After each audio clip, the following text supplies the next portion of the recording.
Factorise the following expressions. पहला part है ए square plus 8a plus 16 और सेकंड पार्ट है p square minus 10p plus 25। अब देखो, इस क्वेश्चन को करने के लिए आपको दो आइडेंटिटी हैं उनका पता होना चाहिए। पहली तो है a प्लस बी का होल स्क्वायर, जो होता है ए square plus 2ab plus B square, और सेकेंड है a माइनस बी का होल स्क्वायर, ये होती है ए square minus 2ab plus B square. इनकी हेल्प से हम ये क्वेश्चन करेंगे। अब देखो, आपको पता कैसे चलेगा कि हमें कौन सी आइडेंटिटी है वो काम में लेनी है। तो देखो, ए स्क्वायर और बी स्क्वायर, इसमें भी ए स्क्वायर बी स्क्वायर है, ठीक है, और बीच में आ रहा है प्लस का 2ab और इसमें आ रहा है माइनस का 2ab।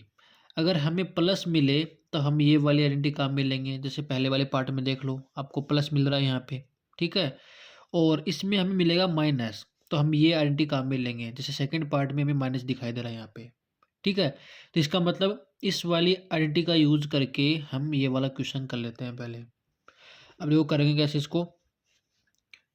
ए स्क्वायर का तो क्या रहेगा, ए स्क्वायर, ठीक है। इसमें देखो ए स्क्वायर दे रखा है पहले, तो ए स्क्वायर की जगह पे ए स्क्वायर ही है इसके अंदर, और यहाँ पे बी स्क्वायर है, मतलब फर्स्ट टर्म और लास्ट टर्म ये दोनों हमें क्या मिलेंगी, स्क्वायर की फॉर्म में मिलेंगी। लेकिन हमारा जो क्वेश्चन है उसके अंदर पहली जो टर्म है वही स्क्वायर की फॉर्म में है, दूसरी लास्ट की जो टर्म है वो क्या नहीं है, स्क्वायर की फॉर्म में नहीं है। लेकिन हमें ये पता है कि जो 16 होता है वो किसका स्क्वायर होता है, 4 का स्क्वायर। तो हम इसको पहले क्या करेंगे, स्क्वायर की फॉर्म में चेंज कर देंगे ऐसे, ठीक है। फिर यहाँ पे प्लस का 2ab है, तो हमें क्या करना होता है कि a और b फाइंड करना होता है ओनली, क्योंकि ए स्क्वायर बी स्क्वायर वही इस स्क्वायर ब्रैकेट के अंदर आ रहे हैं। तो हमें a और b मिल चुके हैं, a की जगह पे तो a ही है और b की जगह पे क्या है, 4 है। तो प्लस का 2ab, तो 2 का 2 आ जाएगा, और ये मल्टीप्लाई में यानी कि प्रोडक्ट हो रहा है यहाँ पे इनका, तो मल्टीप्लाई a की जगह पे तो a आ जाएगा और b की जगह पे क्या आ जाएगा, 4। और आप चेक कर सकते हो जब इनका प्रोडक्ट करोगे तो ये 8 ही बन जाएगा, ठीक है। अब हमें क्या करना है, ये बनाना है, क्योंकि हमें इसके तो फैक्टर निकालने हैं हमें तो जब a प्लस पी का होल स्क्वायर, आप इसको ऐसे लिख सकते हो। तो यहाँ पे मुझे तो a और b की वैल्यू पता है, तो मैं इसको a प्लस 4 का होल स्क्वायर लिख सकता हूँ। अब ये आंसर भी आपका राइट है, या फिर आप इसको दो बार लिख सकते हो। कैसे, जैसे 2 का स्क्वायर होता है उसको आप क्या लिखते हो, 2 मल्टीप्लाई 2 लिखते हो ना, तो वैसे मैं इसको क्या लिखूंगा, a प्लस 4 और a प्लस 4। ये आपका क्या हो जाएगा, आंसर हो जाएगा। ऐसे ही हम सेकेंड पार्ट कर लेते हैं। तो पहले क्या करेंगे, इस 25 को स्क्वायर की फॉर्म में लिखेंगे, तो P square minus 10p plus 25 किसका स्क्वायर होता है, 5 का स्क्वायर होता है, ठीक है। अब पी स्क्वायर ऐसा कैसा, और 5 स्क्वायर ऐसा कैसा आ जाएगा, माइनस का 10p, तो देखो ये सेकेंड वाला जो फॉर्मूला ये काम में आ जाएगा। तो माइनस का 2b, तो माइनस का क्या आएगा, माइनस, और यहाँ पे देखो क्या है, 2ab है, तो 2 का तो क्या आ जाएगा, 2। अब a और b हमें पता है, कैसे, a की जगह पे तो क्या है p, और b की जगह पे क्या है, 5 है। तो यहाँ पे क्या आ जाएगा, मल्टीप्लाई p मल्टीप्लाई 5, और अब इनका जो प्रोडक्ट है वो करके देख लो, 10p बन जाएगा, और ये माइनस यहाँ पे है ही, ठीक है।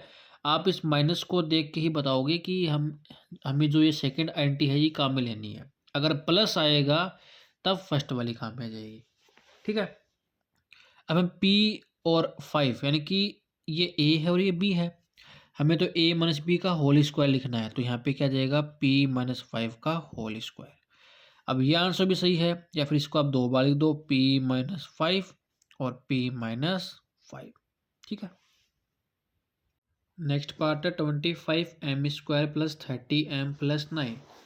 25 किसका स्क्वायर होता है, 5 का स्क्वायर होता है, तो 5 स्क्वायर और m square plus 30m plus 9 किसका स्क्वायर होता है, 3 का स्क्वायर होता है। और इसको आप क्या लिख सकते हो, 5m का होल स्क्वायर लिख सकते हो, और ये 3 स्क्वायर एज इट इज रहेगा प्लस 30m। अब देखो वही बात है, क्या लगेगा यहाँ पे, a प्लस बी का होल स्क्वायर लग जाएगा, क्योंकि पहली टर्म भी किस में आ रही है, स्क्वायर में, और लास्ट टर्म भी किस में, स्क्वायर में, और यहाँ पे क्या आ रहा है, प्लस आ रहा है। तो a square plus 2ab plus क्या जाएगा, बी स्क्वायर आ जाएगा। अब ये दोनों टर्म तो स्क्वायर में आ गई, प्लस का 2ab वो बना लेते हैं, तो 2 का 2 आएगा मल्टीप्लाई।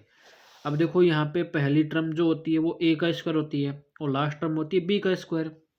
तो यहाँ पे किसका स्क्वायर हो रहा है, 5m का स्क्वायर हो रहा है। इसका मतलब a की वैल्यू क्या है, 5m है। और लास्ट टर्म में होता है b का स्क्वायर, देखो यहाँ पे b का स्क्वायर दे रखा है, तो इसका मतलब b की वैल्यू कितनी है, 3, क्योंकि यहाँ पे 3 का स्क्वायर हो रहा है। और अब जब आप इनका प्रोडक्ट करोगे तो आपके पास 30m ही आएगा। तो इस वाली टर्म को मैं ये लिख सकता हूँ, तो इसको मैं ये बनाऊंगा अब। तो a की वैल्यू मेरे पास 5m है, प्लस b की वैल्यू कितनी है मेरे पास, 3, तो यहाँ पे आ जाएगा होल स्क्वायर। तो 5m प्लस 3 और 5m प्लस 3, ये 2 बार लिख दो आप इसको। ये आंसर भी राइट है और ये भी राइट है। अब नेक्स्ट पार्ट जो है मेरे पास 49y² plus 84yz plus 36z²। तो आपको पता है कि 49 किसका स्क्वायर होता है, 7 का स्क्वायर, और साथ में है y² प्लस 84yz प्लस 36 किसका स्क्वायर होता है, 6 का स्क्वायर होता है, और यहाँ पे आ जाएगा z² आ जाएगा। 7² को आप 7y का होल स्क्वायर लिख सकते हो, और 6² को आप 6z का होल स्क्वायर लिख सकते हो।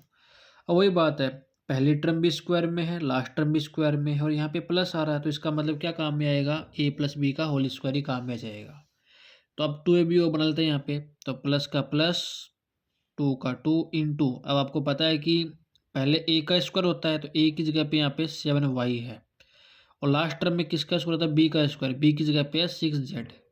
ठीक है, अब यहाँ पे क्या बनेगा, a प्लस बी का होल स्क्वायर बनेगा, तो a की जगह पे 7y प्लस b की जगह पे 6z का होल स्क्वायर आ जाएगा। अब आप इसको 2 बार लिख लो, चाहे 7y प्लस 6z और 7y प्लस 6z, ये आपका आंसर हो गया।